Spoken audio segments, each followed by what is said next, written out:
We are live. Good evening, everyone. Welcome to the Mysterious Bookshop live streaming thing for an event with our featured authors tonight. Love the featured author, Ann Aptaker, who is a native New Yorker. Her Cantor Gold Crime Series has been the recipient of Lambda Literary and Golden Crown Literary Society Awards. She's had short stories appearing in compendiums, crime anthologies. Gosh, what else? Career as a curator for museums, a very esteemed career, actually. I read all her reviews in the New York Times, and they loved her work. And now she's an author, and a very popular one. And she's going to read from her new book first, and then we're going to chat it for a little bit, and then you can email your questions, and we won't see them. And I'm Alan Neuwirth. I'm her friend. I write and produce television and films, and but we're here to honor Ann today. So. Thank you, Alan. Yes, he is my friend. You can trust him. So yes, I am reading from Murder and Gold. Here it is, the newest in the Cantor Gold series. It's the 5th book in the Cantor Gold series, but you can read it as a standalone, and you can with each of the previous 4 as well. The scene that I'm reading from takes place in New York City in 1954. At a time when being an LGBTQ person was against the law and it could land you in jail or worse, the psycho ward. This scene takes place between Cantor Gold, the heroine of the series. She is a very dapper dyke, art thief, and smuggler. And she is now having a scene with Alice Lamar, who is a previous lover of Cantor's. And now Alice finds herself in fear for her life. So here we go from Murder and Gold. Alice takes a deep swallow of her scotch. It restores her enough for her to say, "So what about your questions, Cantor?" "Just one," I say, easing into the subject that stood between us since I walked into her room. "Why did you marry Johnny Tenzi, Alice? And don't give me that same song and dance you gave me this afternoon about showering you with money and taking you to popular hotspots. Johnny Tenzi never had the kind of money you wanted. And living in the open isn't all it's cracked up to be anyway. And besides, the shadows are your natural territory, Alice." I guess it's a subject she wants to avoid because she gets up from the table, wanders near the bed, and turns her back to me. I get up from the table too, walk over to her, stand right behind her. Close enough for her to feel my breath on her neck. "Why did you marry Johnny Tenzi, Alice?" She starts, she shivers, then she starts again. "A few weeks after you and I were through, Cantor, I started seeing another girl at the Copa, a showgirl like me. We'd get together on the quiet because, well, if management knew, they'd toss us out. It was around that time that Johnny started coming to the club. He and his low-life mob buddies. The mob guys would sometimes come backstage after the show, take the girls for drinks, you know.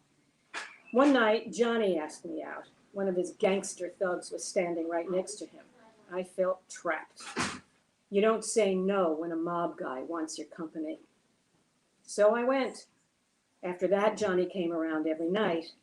The girl I was seeing got scared that if Johnny or his mobster friends found out about us, they'd kill her. Or kill both of us. So she scrammed. She left town. I tried to tell Johnny that things were okay the way they were, keep it light, but he wasn't having it. He said if I didn't marry him, I'd be sorry. And you know what that means, Cantor." "Yeah, I know. It means Alice would never be seen or heard from again." "So I married him," she said. Everything Alice has said so far rings true. You don't cross the law. You don't say no to killers. So why is my skin tingling? Why is there an itch at the base of my skull? A question creeps up on me. "And you're not afraid to divorce him?" That turns her around. The light of the bedside lamp catches the fear and the fury in her eyes. Of course I was afraid. I'm terrified. But I couldn't take being swatted around anymore. I couldn't take his drunken rages. And I couldn't take, she's crying now, soft tears of exhaustion and agony. I couldn't take his touch. That's the first thing Alice has said that I fully believe. Maybe the rest of it is true, maybe it isn't. But I know Alice's body. I know what it wants, what it needs, and I know Johnny Tenzi wouldn't have a clue. No man could. Lamplight brushes Alice's face. Tears glisten in her eyes, tears and something else. What Alice's eyes are telling me is that the shadows are my natural territory too. The bed is shadow. We sink into it. We're where we belong. Alice whispers my name, groans my name as my mouth, my fingers claim her. I groan her name when her mouth takes me, her hands rocking me even as I shout my ecstasy. We doze, we wake, we take each other again. We're in our territory of shadows. Thank you to the few friends that are here to fill our socially distanced, wonderful, mysterious bookshop. So that is Murder and Gold, the section Murder and Gold. The book is available through the bookshop. I am going to sign a bunch of books, and you can order them here right through the Mysterious Bookshop. You can find them online. And they will ship all across the country. And I believe they will even ship across the world. So check with them, but they will certainly ship across the country. So you can order the book through their website, the Mysterious Bookshop, right there online, and do indeed support your local booksellers. So, Alan, what questions do you have for me that will incite interest in everything I do? Oh my God, there's a lot to talk about. That's a great scene that you read. There's a fantastic sequence that follows it. Yeah. I won't give too much away, but she's sort of kidnapped. Okay, anyway, great characters. Fifth book. Fifth. You have been a very, very busy beaver on the keypad, haven't you? I have. As you mentioned earlier, I was a curator for years and years and years and years and years. But about 15 years-ish ago, 10 or so years ago, I sort of gave in to my many years-long impulse of being a writer, and specifically a crime and mystery writer. Can I stop you for a second? Sure. What is it about crime that so many people are attracted to? Is it? I mean, there are probably a lot of psychological. Well, why did you decide to write about crime? I mean, you know art. They say write what you know, which is, I don't know if I agree with that always, because if people only wrote about what they know, then there wouldn't be a lot of books and a lot of things written. But what drew you to this particular genre out of everything and anything you could have written? And what made you pick a criminal as your protagonist when these things are usually a detective at the center of these kinds of stories? And the detectives are the enemies. Yeah. Okay, first question. First of all, why did I choose crime as a genre to write about? I've always liked reading it. It's really as simple as that. I read a broad spectrum of books. That's not all I read. But I find that I'm most in tune with crime and mystery fiction because I like they're so compelling. I mean, when you're dealing with life and death, how much more compelling can you get? Now, crime and mystery fiction also deals with justice or the lack of it. And then, within crime and mystery, there's different subgenres. There's the cozy, where everything, turns out fine in the end. And then there's hard-boiled, and then there's noir, where things don't always turn out fine in the end, where justice is not always served. And I was really drawn to that genre. First of all, just because of, what we see in the world, but also because at the time that I finally gave into this impulse to become a crime and mystery. When was that? In the early 2000s. I was actually living in San Francisco. So we're talking almost 20 years. Yeah, I guess it is. I was living in San Francisco. I was working on art projects out there. And interestingly, a job came up that I got, God knows how, to be a report writer for a private investigations firm. So I then was able to see the workings of the criminal justice system pretty up close and personal. And I can tell you right now, I lost all faith in it. But you were an investigator. No, I wasn't an investigator. I was the report writer. The investigators would come into the office with their surveillance information, their tapes, their notes, and their videos of surveillance, and I would have to watch the videos and read the notes or listen to the audio or whatever, and put it into a narrative for the clients, the courts or companies or lawyers or whomever hired us, criminal, investigators, whatever. And so Well, what soured you on the system being so close? well, because when things went to court, they didn't always turn out the way they should be. The innocent weren't always set free, and the guilty weren't always condemned. Now, that's not all the time, but I did see an awful lot of corruption that I won't go into in detail. That would be, breaking confidences, but I did see an awful lot of corruption within the criminal justice system.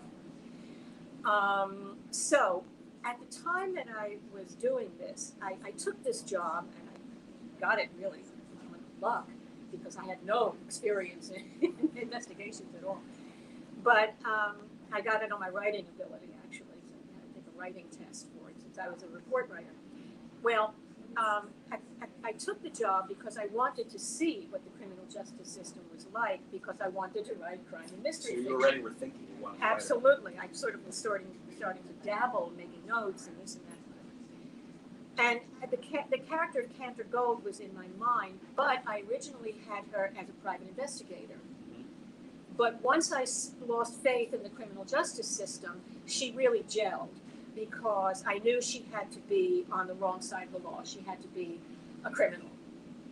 That was the only way that that a gay woman in the 1950s, the only way she could keep her integrity and her honor and her freedom, her internal emotional freedom and her real freedom, was by operating and living outside of the accepted societal norms and being proud of it. So that's why I became a crime writer in the first place, just as an attraction to the genre and how compelling it is, and why Cantor is a criminal as opposed to being an investigator. I mean, at the time that she's running around in the 50s, since it was illegal to live her romantic life, she figures, well, what the hell? If the law's going to treat me as a criminal, I'll be one. And she doesn't owe the law any allegiance at all. So there it is. How much of Cantor is you? How much of you is Cantor? I have to tell you, because I know you. We're friends, and so when I read your books, I see you. Really? I see a younger version of you. Oh my goodness. As Cantor, always. And I would imagine you see yourself. I could be wrong, but I'm imagining that you see yourself as her when you're writing her. I wish. Tell us.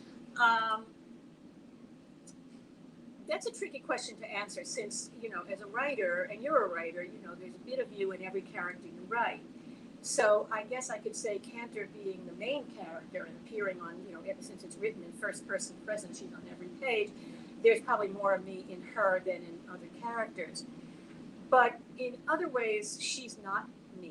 I don't have her courage. I guess she's, in a way, you could say she's a wishful thinking me. You live vicariously through her? Well, I wouldn't say live vicariously through her. No, not quite that. I honor her, and it allows me to understand there are some stronger parts of me because I'm writing her strength. But I couldn't do what she does. It's not because I have a greater moral sense of not breaking the law. It's just that I couldn't do it as well as she does and not get caught. Which in a way answers your question of why do people like crime fiction?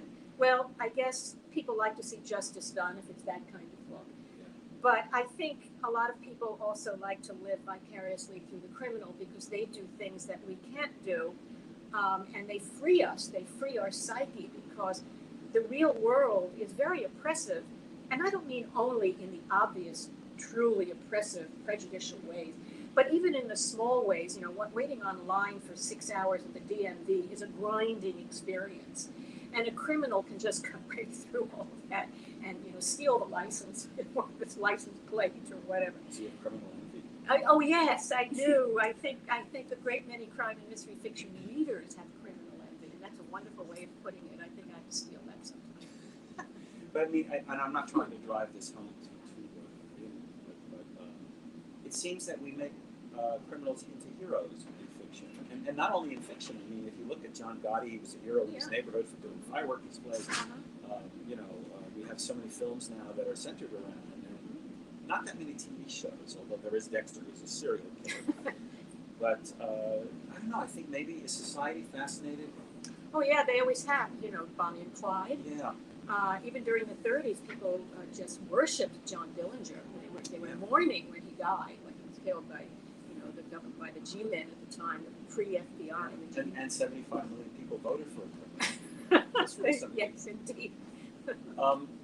When you wrote the first, when you wrote the first book, did you think it was going to be a series? Was it a one-off? Yeah. No, you pictured more than. Yeah, I knew it was going to be a series right from the get-go. Yeah. The first book begins in 1949, and then the series goes through the 1950s. This takes place in Murder and Gold takes place in 1954. The one that's coming out next year, Hunting Gold, takes place in 1955. And I see the series running through the 50s and ending in 1962, a very specific event. Well, we know what happened in 1962. Well, a number of things. Yes. I mean, there's one that comes to mind right off the bat. I'm guessing that's where you're going here, but a certain assassination. Is that what you're? I'm not telling. Okay.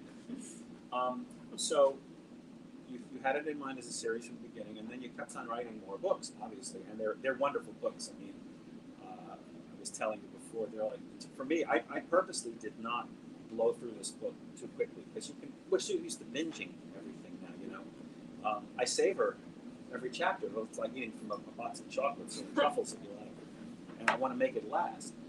So you've designed each book, it seems, to stand on its own. Mm-hmm. Is that a trick in particular? Because you kind of have to do a recap in a way without making it really feel like a recap. Yeah. How do you approach that?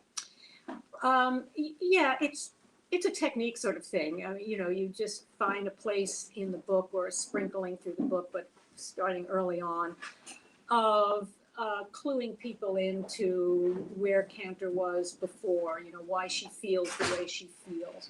Mm-hmm. Without giving anything away, one of Cantor's driving forces that started with book one and goes all the way through this book is she has a wound that won't heal because the love of her life was kidnapped off the streets of New York, and she finds out that the woman, Sophie is her name, was kidnapped into the sex trade. And we actually don't meet Sophie, and we see her like for 2 seconds until book 4. But so in each one of these books, I mentioned that without going into great detail, but that is the driving emotional force inside of Cantor. Mm-hmm. In the beginning of this book, she says, there are lots of women in my life and I like it that way. I don't want to fall in love, not again. I was in love once and she was perfect, but she's gone in a storm of gunfire, et cetera, et cetera, et cetera. Yeah. And so Cantor at this point she feels she can't fall in love again, but she's very sexy. There's always a woman in her bed, so there you go. I noticed when she's not lonely. No, apparently not. When I was reading the book, I was wondering at what point do you reveal that she's a woman, because she talks about her hunger for other women, and it takes a while before you get to that. It doesn't happen right off the bat. In the first book, it happens right off the bat. Yeah. But so people who read the books know right away that it's a woman. Most people, before they buy a book, they'll read a blurb. That's true. So they know, that Cantor's a guy, that she's female, somewhere along in here. You seem to know an awful lot about lesbians. Why is that? Well, I'll give you a secret. Scoop? I'll give you a scoop. A scoop. I've been an out dyke for as long as my little tomboy soul can remember. When did you realize? We weren't going to go here, but I'll go there. Since we're going there, when did you realize that you were attracted to women instead of guys? Really young. It was sort of twofold. When I was a kid, I was very much a tomboy. And I preferred the company of the boys and playing games on the streets in New York. I preferred that. When I got older, when is it used to start feeling dating, 12, 13, 14, I realized I was attracted to women in a social sense. And so boys at that time started asking me out, as they did all the girls in school, you know, if there was a dance or something, you know, whatever, 12 or 13, a party, a birthday party. And I didn't want to go with them. And it you know, when your early sexuality starts at 12 or 13 or other, I realized that I had, you know, romantic feelings, even if not always sexual that early. I had romantic feelings about some of my little classmates or neighborhood. Were you cool with it? I guess so. It just was, you know what I mean? Sure. It wasn't cool or uncool. It just was. Yeah, it just was. Okay, but let's talk about the book. Why did you name her Cantor Gold? Mm. Of all the things, were you thinking, what came first, the titles of the books or the name of the character? Because you worked gold into every Yeah. title. She as a person, the character of her Yeah. came first. And even after I decided that she was a criminal and not an investigator or a cop or, you know, amateur sleuth or something like that, Yeah. that she was a criminal. And then so I, you know, a number of names went through my head, and the Cantor part was there right from the beginning, but as a last name. And I started actually writing the first book where Cantor was her last name, and I won't bother telling you her first name. It's everybody uses it, so forget about it. I know. Okay. But as I was writing it, and I couldn't have been more than like 4 or 5 pages in, it occurred to me, no, that's her first name. And it was like literally like the proverbial light bulb going off. Mm-hmm. That was her first name. And then I started asking, well, if that's her first name, what's her last name? And I sort of ran through a number of things and through the rhythm of it and whatnot. And then Gold just sort of arrived, and I said, that's her name, Cantor Gold. And that was it. Now, why did I pick Cantor in the first place as a last name and then a first name? Yeah. As some of you may know, in the Jewish tradition, a cantor is a ritual singer in the services at the synagogue, at the house of worship. Now, these are not religious books. There's no church going or synagogue going or any of that kind of thing. This is, you know, straight up American crime. But you asked me earlier if Cantor, how much of me is Cantor, and it's not so much that I'm her, but she is my ritual singer. She sings her life. She thrives in the criminal underworld. So to me, she sings her life, I guess, on my behalf. Mm-hmm. And on the behalf of all the LGBTQ people at that time who didn't live life so openly, who were fearful, and because the books do have, you know, some of the books do have the raids on the gay clubs and so on. So people were going to jail, and Cantor, in the first book and in other books, does wind up in jail from a raid. Did you very specifically and purposely set the books in that period of time? Oh, yeah. Okay. Yeah, I did, for just that reason. That period, the 1950s in America, but in New York particularly, was really a golden time, and that had played into her name as well. Mm. I remember New York when I was a very young child in the 50s as really a golden place. You know, Broadway was at its peak. All kinds of marvelous things were happening in New York. There was almost full employment. There was a happiness in the air. Was it the post-war boom, basically? It was the post-war boom. Yeah. And all across the country, you know, there was near full employment. The suburbs were expanding. The unions were strong. Yes, so there was that. But at that same time, right under the surface, the post-World War II generation knew that it was rotten to the core. There was racial oppression. There was oppression of gay people. There was, you know, the oppression of women. There was economic inequality. There was corruption in corporations were eating up everything. There was corruption in government.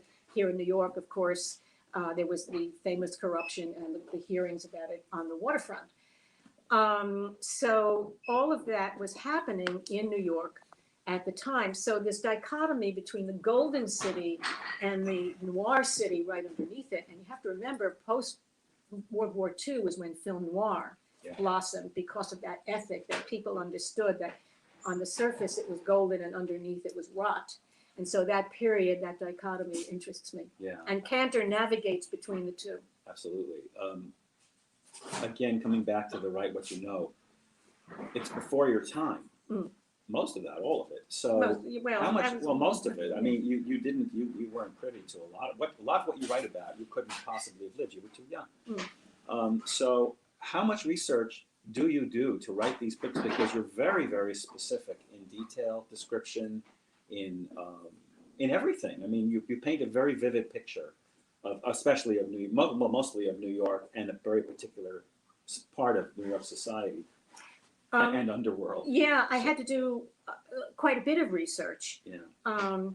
When I was writing the first book, when I came back to New York, I knew I had to come back to New York from California in order to write this book, because all the research that I needed to do was here at the New York Historical Society. So one of the and reasons you came back is? it was one of the reasons, among other reasons, that I just missed my hometown to the depths of my soul. That's another story. But I spent days upon days, weeks upon weeks at the New York Historical Society, the New York Public Library, and most of all, the New York City Archives, where I, through all of those venues, I would read old newspaper articles, crimes, crime stories in the papers, photographs, audios, videos, microfilms. I just really went to town. So I gathered an enormous amount of reference material, which I still use. But with each successive book that takes place through the 1950s, I have to add to that to get the specific years of what was going on. Is your research different today than it was then in terms of access to details? Well, there's more internet, yeah. But I still... Where did you start? Where were the archives that you went to? They were actually not far from here. They were right across from City Hall. Yeah, right across. There was sort of kitty corner from the Manhattan, from Borough Hall. Is it like I'm picturing? Was it like a sort of a dark? No, basement? it was downstairs, but it wasn't dark. Okay. It was a great big sort of nondescript room, but Yeah. you had files, and you asked to see these years, and you get photographs and all kinds of printed material and whatnot. You could spend hours there. And how accurate are your descriptions of certain places in the books, not just this one? They're very accurate. If we went looking to see some of these places, Yeah. they're still there?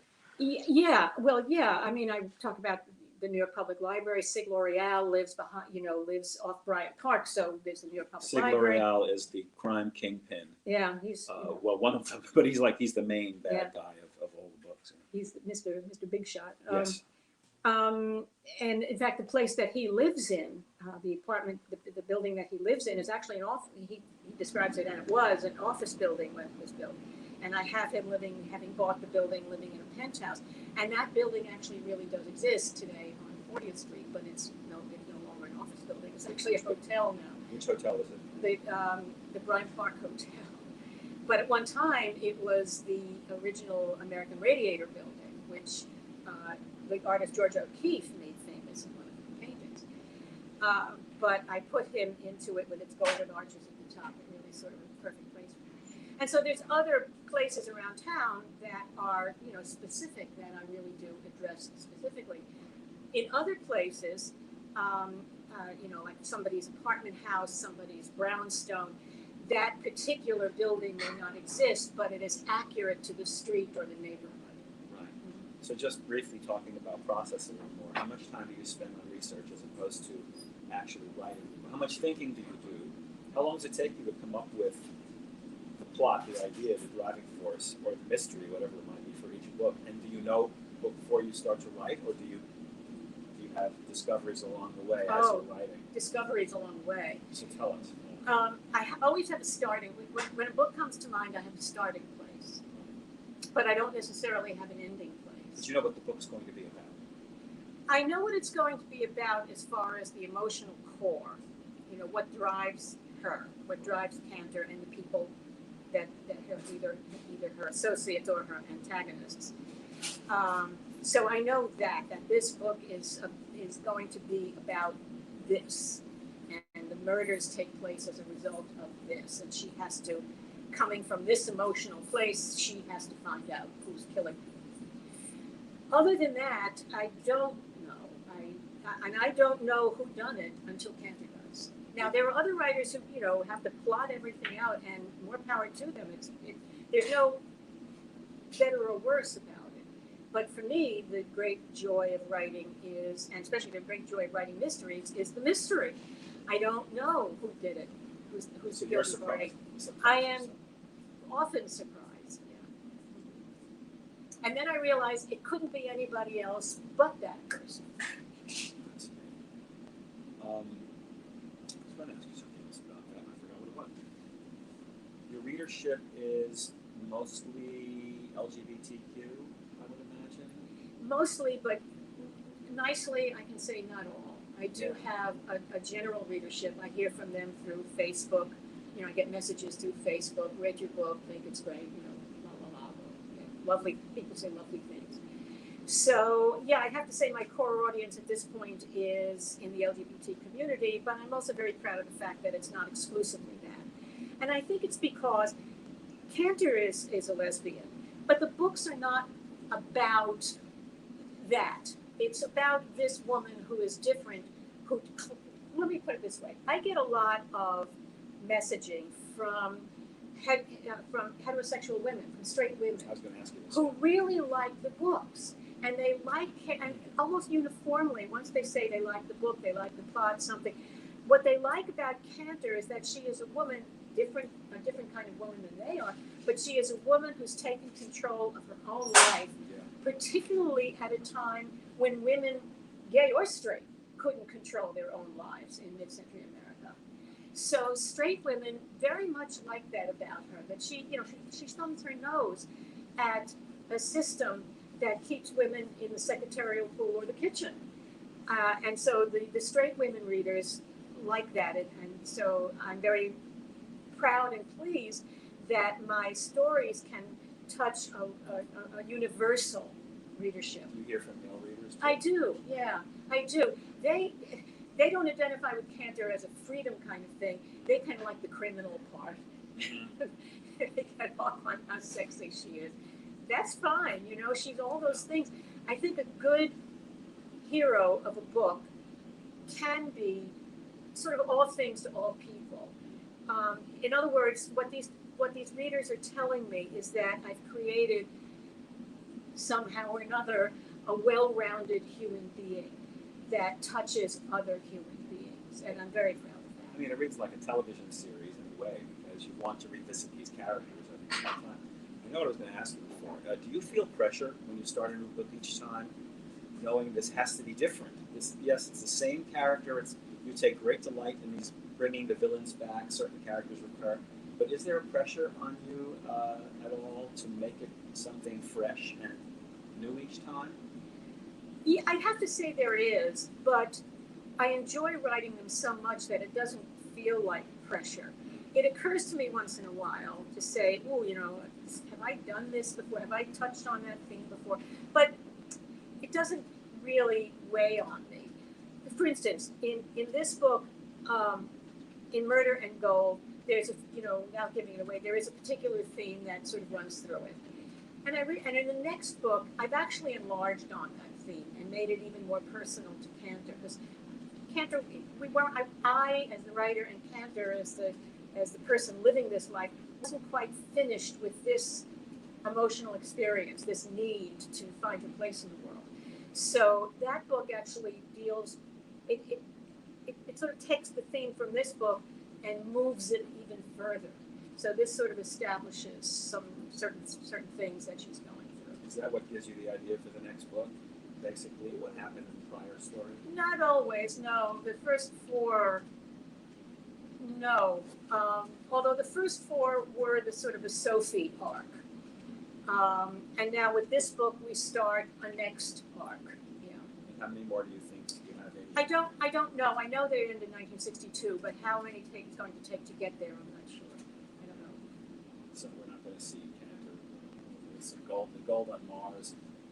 No. Gold meets the mummy. No. The book covers are fantastic, and they seem to get better and better.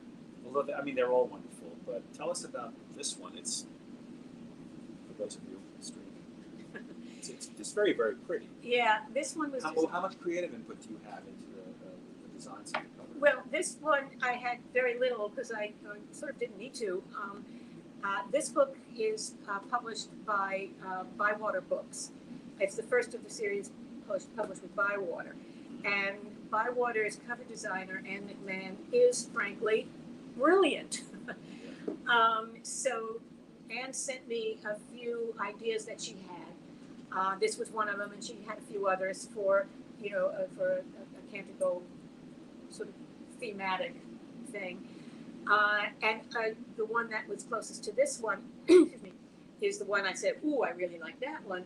And then she made some adjustments, and I said, why don't we, how about if we, like originally she had the blood in the water ending right here. I said, why don't you have it drip to the bottom? And that was the extent of my creative input. And she said, oh, I like that idea. And so she reworked it, and that was it.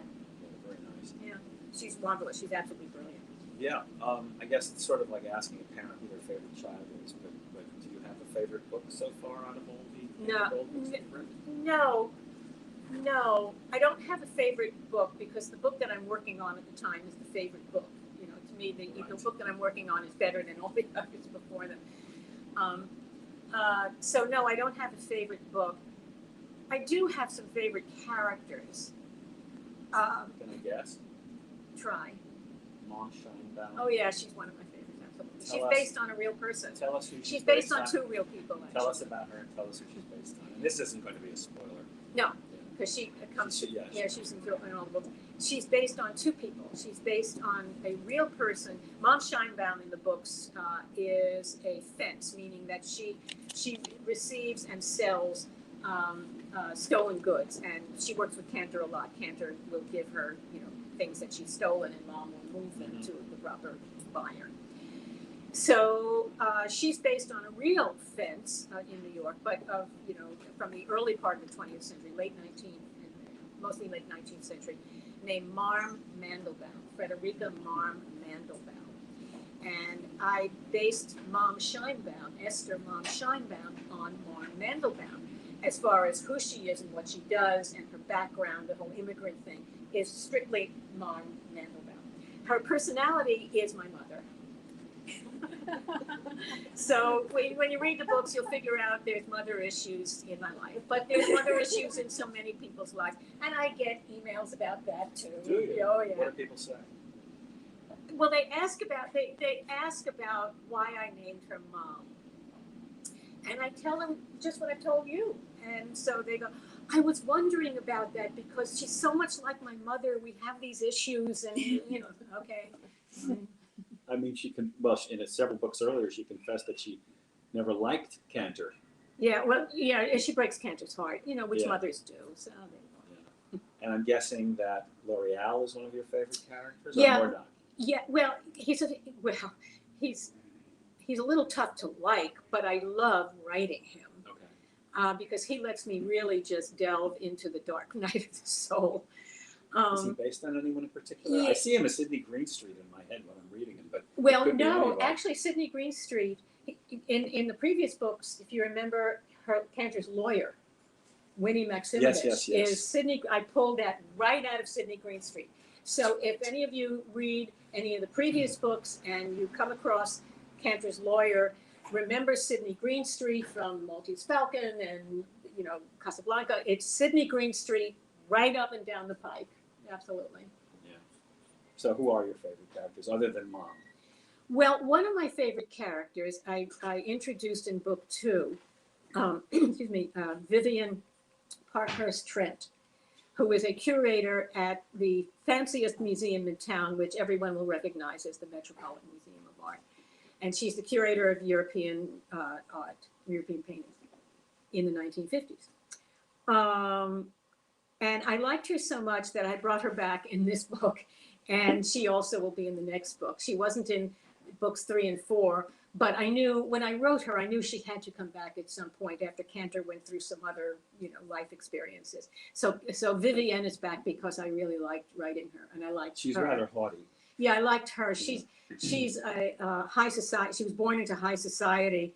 And she's a very fancy curator, but even though she was born into high society and sort of, very much a privileged person, she nevertheless is a woman in a very high position at the museum at a time when women were not in high positions at any museum. So she had to claw her way. She had to prove herself in a man's world.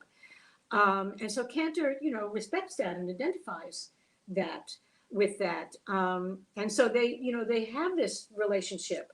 They do respect each other of having to survive in worlds that would prefer they don't survive in. When you started curating art exhibits, was it difficult for a woman to get into that, or was it already, were the trails blazed already? Well, they were better than they would have been for Vivienne, but still not. It was still difficult to get the better assignments. And now you have women curators by the bucket load, and even now, the power still resides in major museums with the guys. Mm-hmm. But it is better. It's a lot better. There are women who are curators in major, like chief curators at major museums and so on. When I started, it was very difficult to achieve that. But there were more women curators when I was going there. That trail had already been somewhat blazed. Right. Yeah. I mean, harkening back to something that we said earlier, right? What you know. Your description of art and of artifacts is extremely detailed and vivid. How much do you know this, just know it, or do you have to look that up as well to be completely accurate? I mean, clearly you know what you're talking about, and there's a lot of that in the stories. Well, she's an art thief. Right, she's exactly. an art thief. Yeah. I know a lot of it, but then I sort of support what I know. I'll go into my old art history notes and so on, or go into some of the scholarly references that I have at my fingertips, and there's also new scholarship but I can't use too much of the new scholarship since it wouldn't have been around when Cantor was looking at this stuff. So I have to be very careful about what I put in about what I know about any given piece of artwork, because that might not have been part of the scholarship when she was dealing with it. So that's what I really have to double check. Was that this aspect of this painting known in 1954, or was it? And that's what I have to check really. Right. If I know most people have not read this book yet, right? When did it come out? July 6th. So it's so it's pretty new. It's pretty new. If you new. had to tease the audience by describing it in an elevator pitch, what we call in the business, a short synopsis, what would you say it's about? Oh no cheating, no cheating. Women are being murdered. 2 women are murdered. One of them right literally on Cantor's doorstep outside of her building. The law, as usual, wants to frame her for it. They want to stop her from being who she is. She has to figure out who did it, or die. For Cantor's survival is everything. And in this book, Cantor has to outrun a murderer that comes terribly close to not only to home, but to her heart. Okay. And how about the next book, which is coming out in a year? Yeah, that comes out next July. What's it called? Hunting Gold. And the title should give you an idea of what it's about. Or in that book, someone will literally be stalking Cantor. Not so much to kill her, but to destroy her and take her out of the world, challenge her place in the world, which of course is sacred to all people. The idea of having your place in the world erased is one of the most terrible things that could happen to you. And this is what's going to be dealt with in the next book. And that idea sort of starts in this book, small kind of way. I'm guessing they don't erase her because there's going to be more books. There'll be a 7th. The next one. We do have a few people sitting here who might have a question or two to ask. And Eric? Yeah. Clearly you mentioned film noir. I'd like to know what some of your favorite film noirs are and how they might have influenced you. And authors too, by the way. Okay. Yeah. Well, sometimes in terms of the film noir and noir books, they often sort of the same. And the one that comes directly to mind, of course, is Double Indemnity, where they're both the book and the film. The book is slightly different from the film in that it ends a little bit differently. It's one of my favorite endings on the face of the earth because James M. Cain, of course, is the author. And you have to be damn good to end a book with a 2-word sentence. You know how good, Alaric, you would know how good a writer you have to be to pull that off. And the words are the end. No. Kill my It's not a story. sentence, there's no verb. Okay. Well, He ends it with the moon. And it's the perfect ending to that particular book. Now, the film, Double Indemnity, the screenplay was co-written by Billy Wilder and Raymond Chandler. So you're not going to get much better than that. They changed the book slightly, less so than what often happens when you change from from a book to a film. They did make some changes, but the changes they made really didn't change the book as much as they opened it up for film. It became a film as opposed to the written word.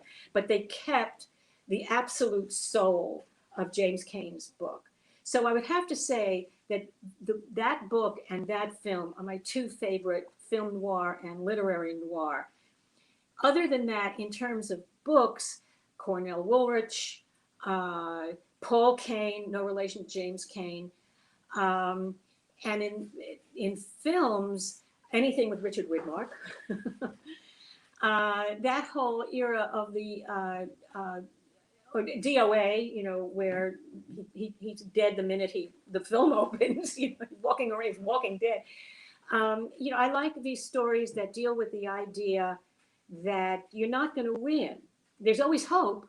There's always hope in the best film noir, but the hope gets crushed, mostly. But there's always this sliver of hope at the end, which is why James Cain ended the book, The Moon. So I would have to say, I hope that answers your question. That's the sort of thing that is closest to my particular aesthetic in writing. Which reminds me, I mean, I love Cornell Woolrich. Oh. I love him because they're short stories, first of all, and there have been Hitchcock films based on them. I mean, it's Oh, and Patricia Highsmith. Really. yes, of course, Yeah. You've written short stories as well. Mm-hmm. Tell us about that. That's fairly recent for you, and you've been submitting them, and they're appearing in anthologies and magazines. Tell us. Yeah, I actually, before my first novel was published, Criminal Gold, the first short story I ever wrote and submitted for publication was accepted, which was the worst thing in the world that could happen to me. Why? I mean, well, it was thrilling. It was in the Fedora anthology, a major anthology, which at the time, went into effect, the 2nd edition of Fedora, like 15 years ago or so. And wow, gosh, my head was like this swollen, the first thing I ever set down, pen to paper or, computer to screen, was accepted. Did it give by you false expectations of how much. easy it was? And then the second thing I was, sent in was accepted. And the third short story was, by this time I'm thinking, boy, Hollywood is waiting for me. Well, it took a while to get, there were rejections on that first novel. It was like, best thing that could have happened to me. It's like, okay, let's, get a grip. And it made me a better writer. But yes, occasionally between books, I will sort of keep the chops going. I'll write short stories. I love writing short stories. I like the short form. Interestingly, I love writing novels and I love writing short stories. I've written a novella, which was published this past October, called A Taco, a T-Bird, a Beretta, and One Furious Night. And How was it published? Was it a part of an anthology? Or it was part of a series, not a strict anthology. The Down and Out Books was putting together a series called the Guns and Tacos series. And every season they invite 6 authors, not to submit, to be judged, but to actually provide. And I was one of the 6, which was really a moment of pride. I felt like I had arrived in some fashion in the large world of real mainstream publishing. And so I wasn't about to tell the editor, no, I'm not going to do this. I've never written a novella in my life. So I sat down and I started writing it.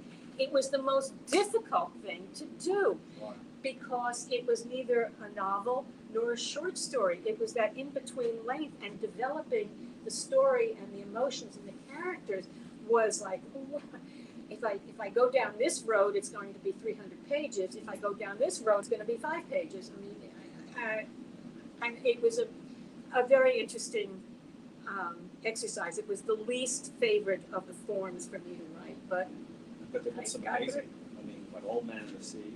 yeah, there have been Was. great novels. I mean, Christmas Carol was pretty short too. Wasn't and it? Yeah. you know, the book we were just talking about, Double Indemnity, is a Yeah. novella. Yeah. And speaking of invites, I believe you had a very prestigious invite recently. Something you're going to do. What was it you were telling me about it not too long ago? I You were don't know. very happy. You received a letter. Oh, Front of yes. me. What was that? I'm going to be on national radio. Well, I'm on national YouTube now, I guess, but I'm going to be on NBC News Radio Right, that's what it was. out of Los Angeles, the Mystery Hour. When does that happen?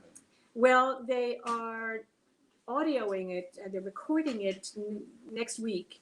And then I think they put it on their national broadcast immediately thereafter. Have no fear, I will send the whole world the link. It's fun. And you're doing it from home on your computer? Yeah, or- I'm doing it from home. It's on Zoom. You know, it's on radio, so it's a Zoom audio. Yeah, but I'm going to be on the national broadcast of the Mystery Hour, so that's very thrilling.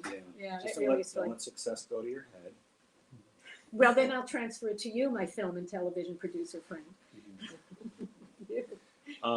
We're almost out of time, but does anybody else have any other questions you've been dying to ask Anne about these books? Is there any question that no one has ever asked you that you wish somebody had asked you about your work?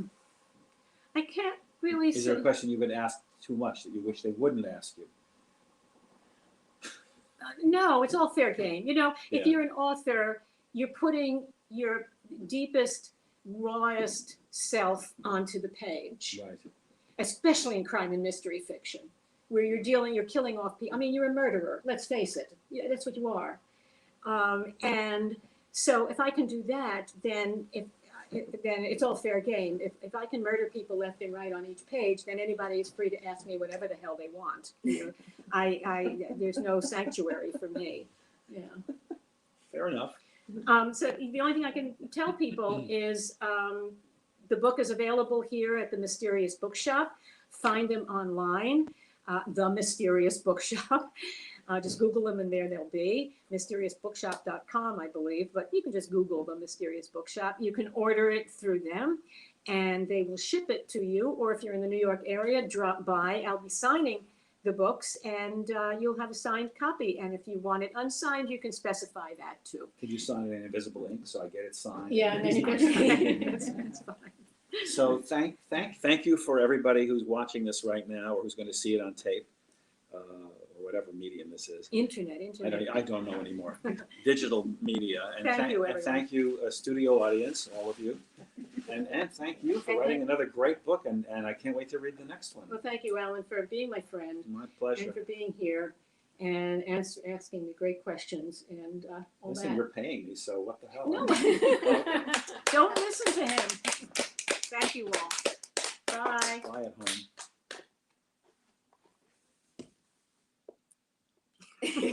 Thanks for listening, everybody. We will have copies of Anne's book shortly, and you can get a signed copy if you like. Give us a call, 212-587-1011. That number again, 212-587-1011, mysteriousbookshop.com. Good night.